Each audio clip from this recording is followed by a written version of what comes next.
কৃষির দেশে স্বপ্ন দেখি খেয়ে পড়ে বাঁচা, সবাইকে তাই শুনতে বলি কৃষি সমাচার। প্রিয় শ্রোতা, একরাশ প্রীতিময় শুভেচ্ছা আপনাদের সবার জন্যই। আমাদের দেশ কৃষি প্রধান একটি দেশ। এদেশের প্রায় সব মানুষ প্রত্যক্ষ পরোক্ষভাবে কৃষির সাথে সম্পৃক্ত। আমাদের দেশ কৃষিতে অনেক দূর অগ্রসর হয়েছে। কৃষির প্রতিটি ক্ষেত্রেই আমাদের সফলতা চোখে পড়ার মতো। আমাদের কৃষির এই অগ্রযাত্রাকে ধরে রাখতে হলে দেশের প্রতি ইঞ্চি মাটি আবাদের আওতায় আনতে হবে এবং কৃষিতে আধুনিক যন্ত্রপাতির ব্যবহার বাড়াতে হবে। আমাদের কৃষিজীবী ভাই বোনেরা ভালো থাকলে আমাদের দেশ ভালো থাকবে, দেশ সমৃদ্ধ ও উন্নত হবে। প্রিয় বন্ধুরা, আমাদের দেশ 6 ঋতুর দেশ। এখন প্রকৃতিতে চলছে শীতকাল। এ সময় আমাদের দেশে নানা ধরনের শাকসবজি পাওয়া যায়। এসব শাকসবজিতে প্রচুর পরিমাণে পুষ্টিগুণ রয়েছে। আমাদের খাবার তালিকায় অবশ্যই শাকসবজি রাখা চাই। আমার বাংলা পর্বে আজ আমরা শুনব শীতে সবজি ফসলের আন্তঃপরিচর্যা সমূহ সম্পর্কে সাক্ষাৎকার।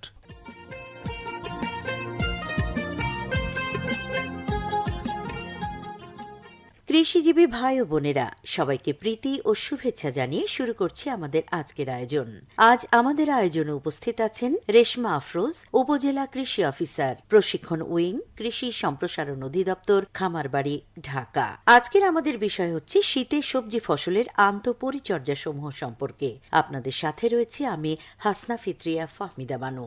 আপা, আপনাকে স্বাগত জানিয়ে শুরু করছি আমাদের আজকের আয়োজন। আপনাকে প্রথমেই জিজ্ঞেস করতে চাই ফসলের পরিচর্যা সম্পর্কে। ধন্যবাদ আপনাকে।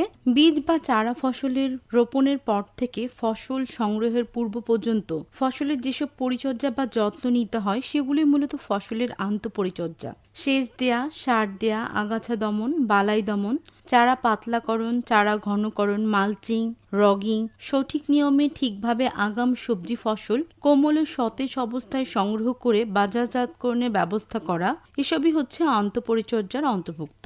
আচ্ছা, শীতকালে কি কি সবজি চাষ করা যায়? শীতকালে সাধারণত বেগুন, টমেটো, লাউ, ফুলকপি, বাঁধাকপি, গাজর, ব্রোকলি, ওলকপি, সিম, মূলা, করলা, শালগম, স্কোয়াশ, শসা, গোলালু ও অন্যান্য সবজি চাষ করা হয়ে থাকে।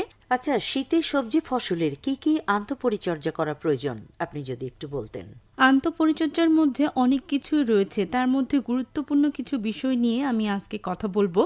শীতকালে কুয়াশা কাটিয়ে যখন রৌদ্রোজ্জ্বল পরিবেশ তৈরি হলে পানি সেচ দেওয়া উত্তম। সবজি ফসল পানির অভাব একেবারেই সহ্য করতে পারে না। লাউ, সিম, বরবটি, করলা জাতীয় গাছের জন্য অনেক বেশি পানির প্রয়োজন হয়। গাছ পানি শূন্যতায় থাকলে প্রাথমিকভাবে পাতা নিচের দিকে কুঁচকে যায় ও গাছ নেতিয়ে যেতে থাকে। এ সময় অতিরিক্ত পানি না দিয়ে অল্প অল্প করে পানি দিতে হবে, কেননা অতিরিক্ত পানিতে গাছের শেকড় পচে যাওয়া সহ গাছে ফল থাকলে তা ফেটেও যেতে পারে। সবজি ফসলে খৈল সরবরাহ সহ আরও কিছু জৈব সার ঘরোয়াভাবে বানিয়ে প্রয়োগ করা যেতে পারে।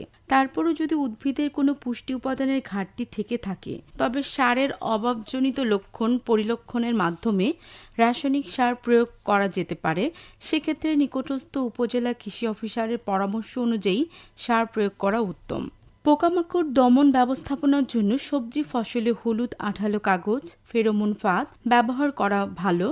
বাড়িতে বানানো বিভিন্ন ধরনের জৈব কীটনাশক 8 থেকে 10 দিন পর পর আক্রান্ত গাছে স্প্রে করা যেতে পারে। লাউ, শসা, কুমড়া, করলা এসব সবজিতে ফ্রুট বেগিং করা যেতে পারে।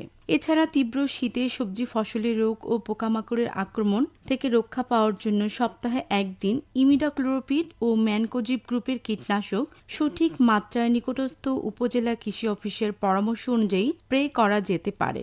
সবজি চারা জমিতে চারা ঘন করে লাগানো হলে চারা গাছ তুলে ফেলে পাতলা করে দিতে হবে এবং যেসব চারা মরে যাবে সেখানে নতুন চারা লাগিয়ে দিলে ভালো ফলন পাওয়া যাবে। বিভিন্ন ধরনের জৈব উপাদানের মধ্যে গাছের বাকল, পাতা, কাঠের টুকরো দ্বারা গাছের শিকড়ের চারপাশে সবজি চারার ক্ষেত্রে 1 ইঞ্চি ফাঁকা রেখে বাকি অংশে 1 থেকে 1.5 ইঞ্চি পুরু করে ঢেকে দিতে হবে। এতে জৈব উপাদানগুলো মাটির সাথে মিশে মাটির গুণগত ও পানি ধারণ ক্ষমতা বাড়াবে। এছাড়াও মাটির অপচয় ও আগাছা জন্মানো রোধ হবে।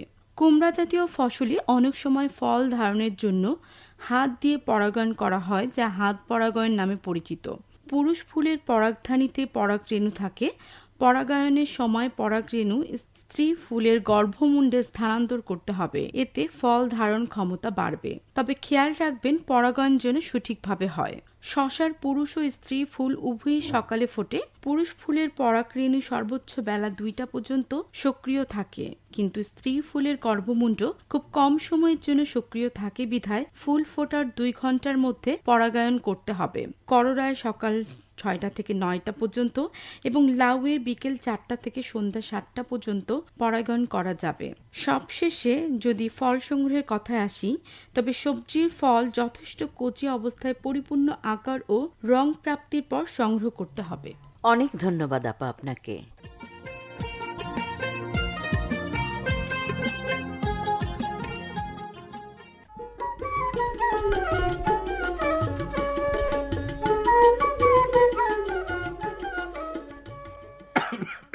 এই যে বাপের বাড়ি চাইলাম সুখ দুঃখের কিছু কথা কইতে, তা না আইসাই তুমি শুরু করলা কাশি দেওয়া। আরে কাশি আসলে আমি কি করুম?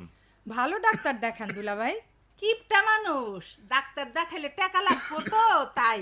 যতই ডাক্তার দেখাও বুবু, আমার ওষুধ না খাইলে দুলাভাইয়ের ওই কাশি দমন হইব না। এই যে স্কুল তো আইসাই শুরু করলি পেশাল। ওই আমরা কি তোর স্কুলের ছাত্র নাকি? জি না দুলাভাই, আপনারা এই বাড়ির মেহমান। এই তুই পেশাল বন্ধ করতো মিন্টু, পারলে ওষুধ দে, এই কাশির যন্ত্রণা থেকে আমারে বাঁচা। একটু সবুর করো বুবু, এখনই দুলাভাইরে আমাদের উঠানের তুলসী গাছের কয়েকটা পাতা রস কইরা মধু দিয়া খাওয়ামো, কাশি বন্ধ হইয়া যাইব। তুলসী পাতার রস খাইলে কাশি বন্ধ হইব? জি দুলাভাই, সামান্য মধু মিশাইয়া তুলসী পাতার 1 চামচ রস খাইতে হইব। আয়ুর্বেদিক চিকিৎসা মতে তুলসী পাতার রস মধুর সঙ্গে মিশাইয়া 7 দিন সকালে 1 চামচ করে খাইলে জটিল কাশও একেবারে বিনাশ হইয়া যায়। তুলসী পাতার রস খাইলে তো দুলাভাইয়ের কাশি ভালো হইব। খাওয়াইয়া দেখো বাবু, তুলসী পাতার রস আর মধুর এই ওষুধ কোনো দিনও ফেল মারে না। কস কি? আচ্ছা কদি তুলসীর আর কি কি গুণ আছে? তুলসী পাতা শুকাইয়া গুঁড়া কইরা লেবুর রস দিয়া 3-4 দিন খালি পেটে সকালে খাইলে সব রকম জ্বরই সারি দুলাভাই। ম্যালেরিয়া জ্বরে তুলসীর 10-15টা পাতার রস মধুতে মিশিয়ে খাওয়াইলে জ্বর আর থাকে না। কানের যন্ত্রণা, গুড়া কিমড়ি, দাউদ পাসরাও আধা চামচ লেবুর রস দিয়া 3-4 দিন খাইলে বিনাশ হয়। কাট আঘাত শুকায় কয়েক ঘন্টায়। তুলসীর এত গুণ? আরে মাস্টারের কথা শুনতে তো আসমা। তুলসী পাতার গন্ধ ভারী মিষ্টি আর সুগন্ধিযুক্ত। আসলে তুমি একজন ভালো শিক্ষক। আমি ছাত্রছাত্রী আর তাগো বাবা মাদের বাড়ি বাড়ি গিয়া তুলসী গাছ লাগানোর পরামর্শ দেই। সেই জন্যই তো তোমার গ্রামে সর্দি কাশি তো কম মানুষই ভোগে। ঠিকই বলছেন দুলাভাই।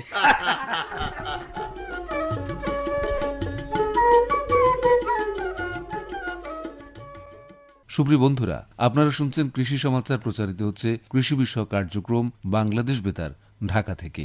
সুপ্রিয় শ্রোতা বন্ধুরা, এরই সাথে শেষ হয়ে এলো আমাদের আজকের কৃষি সমাচারের নির্ধারিত সময় আয়োজন। এবার বিদায়ের পালা। যেতে যেতে বলি, আমাদের বাসযোগ্য পৃথিবী একটাই, একে বসবাসের উপযোগী রাখা আমাদেরই দায়িত্ব। আমরা সবাই চাই আমাদের ভবিষ্যৎ প্রজন্ম সুস্থ স্বাভাবিকভাবে বড় হোক, হোক দেশের জন্য সুনাগরিক। তার জন্য সব উদ্যোগ আয়োজন আমাদেরই নিতে হবে। এমনই আহ্বানে আমাদের আগামী অনুষ্ঠান শোনার আমন্ত্রণ জানিয়ে আজকের মতো এখানেই শেষ করছি। সবাইকে তাই শুনতে বলি কৃষি সমাচার, সবাইকে তাই শুনতে বলি কৃষি সমাচার।